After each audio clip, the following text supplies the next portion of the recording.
Walong dating kasapi naman po ng violent extremist group ang voluntaryo nagbalik loob sa pamahalaan at isinuko po ang 8 matataas na kalibreng baril sa isinagawang balik loob program ng 98th Infantry Big Kislahi Battalion sa Barangay Cabengue, Dato, Saudi Ampatuan, Maguindanao del Sur.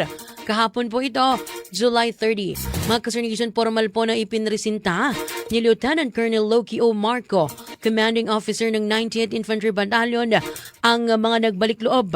Dito po kay Brigadier General Edgar L. Cato, ang Assistant Division Commander ng 6th Infantry Campilan Division at ang Commander ng 601st Infantry Unifier Brigade. Sir Nation, bilang bahagi ng kanilang reintegration, tumanggap po ang mga dating kasapi ng agarang cash assistance at rice assistance mula po sa lokal na pamahalaan, MSSD BARM at Ministry of Public Order and Safety. Ito pong MPOS BARM upang masuportahan ang kanilang pagbabagong buhay at mapayapang pagbabalik sa kanilang mga komunidad. Ayon po kay Brigadier General Cato, ang voluntaryong pagbabalik loob ng mga dating miyembro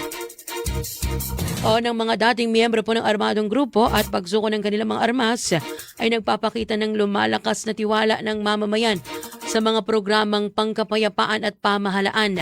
Anya Sir Nation, bukas pa rin ang 601st Infantry Brigade sa mga nais magbalik loob at hinihikayat ang iba pang kasapi ng mga armadong grupo na tahakin ng landas ng kapayapaan.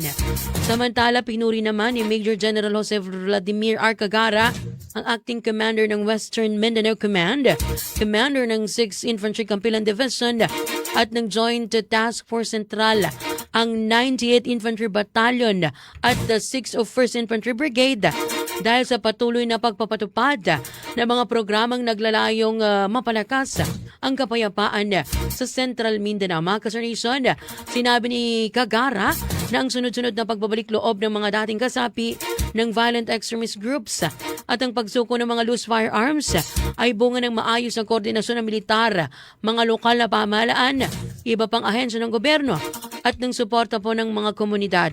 Hinihikayat din niya ang mga natitira pang miyembro ng armadong grupo na samantalahin ang pagkakataong magbalik loob at isuko ang kanilang mga armas upang makapamuhay ng mapayapa, makasama ang kanilang mga pamilya.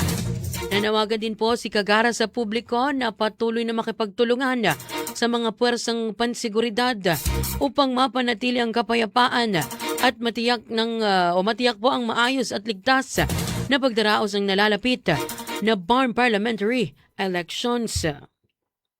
Star FM News. Samantala, Sir Nison, voluntaryong isinuko naman ang mga residente ng South UP ang kabuang 39 na loose firearms kasabay po ng paglulunsad nito pong Small Arms and Light Weapons Management.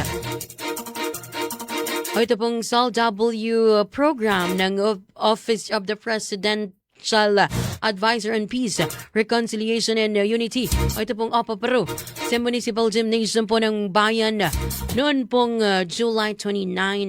Sir Nation, dinaluan po ang programa ni 603rd Infantry Brigade Acting Commander Colonel Glenn Loreto T. Caballero at ito pong 57 Infantry Battalion Commander na si Lieutenant Colonel Ronaldo M. Tarayo. Matapos po silang magsagawa ng courtesy call kay South UP Mayor Helen Benito Padua bilang bahagi po ng pagpapatibay ng ugnayan po ng Philippine Army at ng lokal na pamahalaan sa pagsusulong po ito ng kapayapaan at kaunlaran. Pinangunahan po ng pamahalaan bayan ng South UP. Katuwang po ang OPA-PRO ang pagpapatupad po nitong SALWM program habang nagbigay naman ng suporta at koordinasyon ng 57 Infantry Battalion sa ilalim po ito ng 603rd Infantry Brigade. Sa paglulunsad, Sir Nation, ng programa, formal po na iprinisinta ng mga residente ang 39 na isinukong baril. Dito po kay Colonel Caballero na kumakatawan kay 6th Infantry Campilan Division at Joint Task Force Central Commander Major General Jose Vladimir A. Cagara.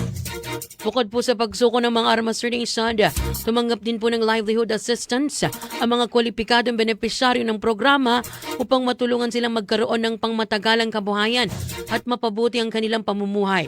Nagpasalamat naman po itong si Mayor Padua sa Philippine Army, particular po sa 603rd Infantry Brigade, 57th Infantry Battalion at sa OPA Peru dahil po sa patuloy na pakikipagtulungan sa pagpapatupad ng mga programang pangkapayapaan sa kanilang bayan.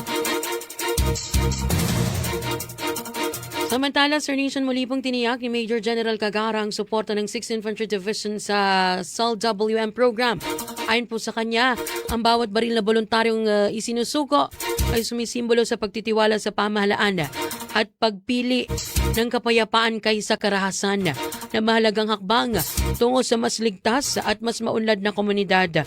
Sir Nation, patuloy naman pong ipinagpapatuloy ng 603rd Infantry Brigade ang pagsuporta sa mga programa ng pamahalaan na naglalayong mabawasan ang paglaganap ng loose firearms at mapanatili ang kapayapaan at kaayusan sa Maguindanao del Sur.